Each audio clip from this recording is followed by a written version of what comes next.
In this video, I'm going to be sharing my review slash summary slash takeaways from the book, The Journey Home, Autobiography of an American Swami by Radhanath Swami. Hi, this is Supreet. I upload new videos every Sunday about personal growth and meditation. I'm an engineer turned leadership trainer and YouTuber. You can follow me at Grow with Supreet on social media platforms. So first, let me tell you how I discovered this book. I watched a podcast in which Gaur Gopal Das was being interviewed by Ranveer Alabadia, and he was asked what are the top 5 books that he recommends, and The Journey Home was one of those books. And then again, I was listening to a different podcast in which Joe Rogan was interviewing Raghunath Kapoor, and in that, Raghunath mentioned this book again, and also that his guru is Radhanath Swami. So that's how I learned about this book. Now I'll tell you what this book is about. This book is the autobiography of an American Swami. So when Radhanath, who was Richard at the time, was a teenager, he left his home in Chicago to go to Europe with his friends, as many teenagers do, with the intentions of returning back home in the fall. But during his adventures in Europe, he felt a very strong spiritual calling to go to India. So he hitchhiked all the way from Europe to India through Greece, Turkey, Afghanistan, Pakistan, and finally India. And in doing so, he encountered a lot of obstacles. He almost lost his life a few times. He got very sick with dysentery. Also, there was a cholera epidemic happening in Turkey at the time. And also at every border crossing, every country's border crossing, he had to get a visa for that country. And sometimes that visa was denied to him, including India. But he persisted and somehow he managed to get the visa and finally enter India. As they say, where there is a will, there is a way. Even though sometimes he had thoughts of returning to the comforts of America, his spiritual calling was so strong that he actually never turned back. Once he entered India, he traveled all over India, from the Himalayas to Bombay and Goa and Calcutta and Patna, and then Ayodhya and Mathura and Vrindavan, all these places.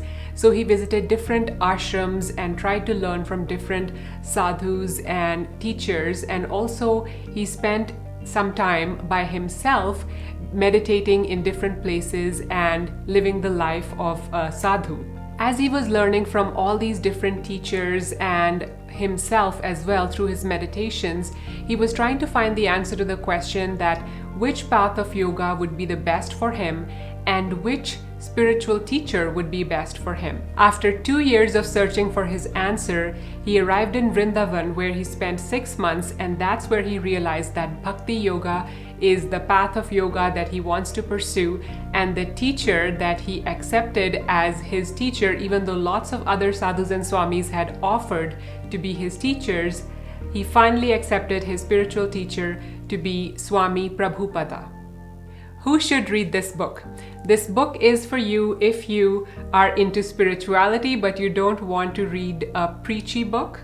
This book is for you if you're interested in learning about Eastern spirituality in particular, and also if you're interested in the roller coaster journey of a person who is trying to search for meaning. Now I want to share with you my reactions and takeaways from this book. I had expected this book to be a bit heavy, but it wasn't heavy at all. It actually felt like reading fiction because it is just a story, and it's a very interesting journey and very nice storytelling which has been done by the author. There are some moments in this book which are absolutely mystical and magical, especially for me as a layman.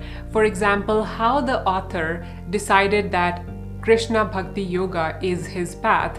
It's really beautiful how he discovers that. When he had arrived in India and he didn't even know who Krishna is, he was looking at the pictures of deities being sold by a vendor, and out of all the pictures, maybe 50 of them, the one picture that stood out for him and appealed to him and attracted him was the picture of Krishna, a blue boy with a peacock feather on top and a flute in his hands. So why did only that picture stand out to him? And at that time, he didn't even know that that picture is of Krishna. And then once when he was meditating on a rock in the Ganges, he heard the mantra Hare Krishna from the Ganges. So he said that the song of the river, he heard it that way. Now, 2-3 years ago, if I had read this book, I would have just maybe shut it down when I read that, because come on, rivers don't sing songs. But in the last 2-3 years, I have become, or I'm becoming, a bit more right-brained. Originally, I'm a very, very left-brained person because, I'm an engineer and I want scientific proof for everything, and everything has to be logical and, intellectually explainable for me. But over the last 2-3 years, because of the life experiences or meditation or reading spiritual books, I am becoming a bit more right-brained. So I was able to not be very skeptical when I read the part of the book that said that the mantra Hare Krishna was revealed to the author for the very first time, not from someone singing it, not from sitting in a temple, but by the Ganges River herself. I'm becoming more open to the possibility of such mystical occurrences, because I know that if I use scientific proof as a gauge for measuring everything, I am going to miss out on a lot of truths that science hasn't caught up to yet. So there is more space for faith in my life right now. And also I am open to admitting that I don't know what I don't know.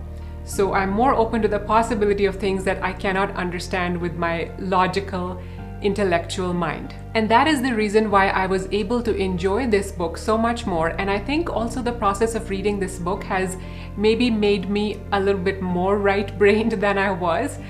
For example, before reading this book, I thought that people who worship deities or chant mantras do it out of blind faith.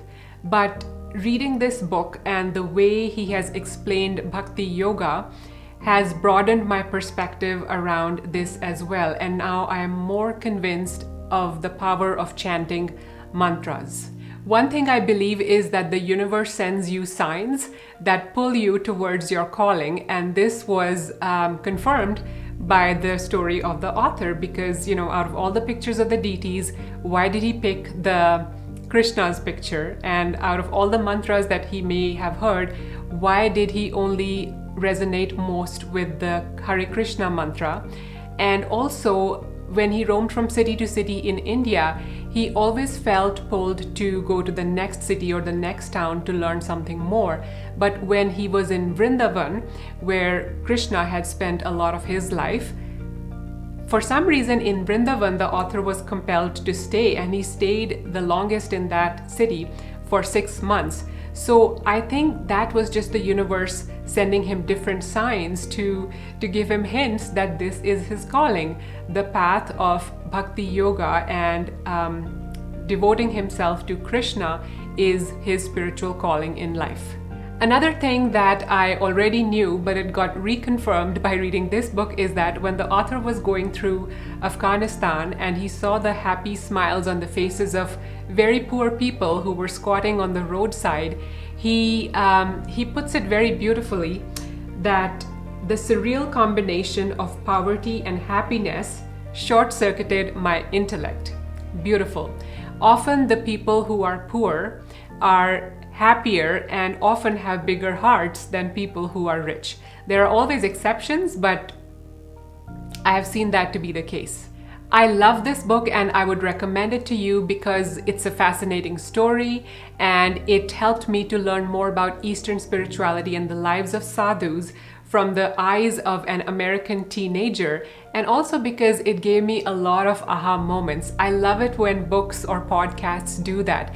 These mind-expanding moments are what I live for. They make my soul happy. When I finished the book, I felt a bit sad because it felt like I was in the company of Radhanath Swami for 2 weeks and then all of a sudden I'm on my own. I don't know about you, but I wonder, do you also sometimes feel sad when you finish a really good book? If you're inclined to purchase this book, the Amazon links are in the description below. If you use my link, it helps me earn a small commission, but you don't have to pay anything extra. It allows me to continue to make videos like this one. Thank you, Radhanath Swami, for enlightening me with your amazing book. I'll see you very soon. Take care and keep growing. So I will start again from what happens once he entered India, okay? After I said that he was so persistent that somehow he managed to get the visa, I want to say this line. Oh. Hi. Again. Possibility of...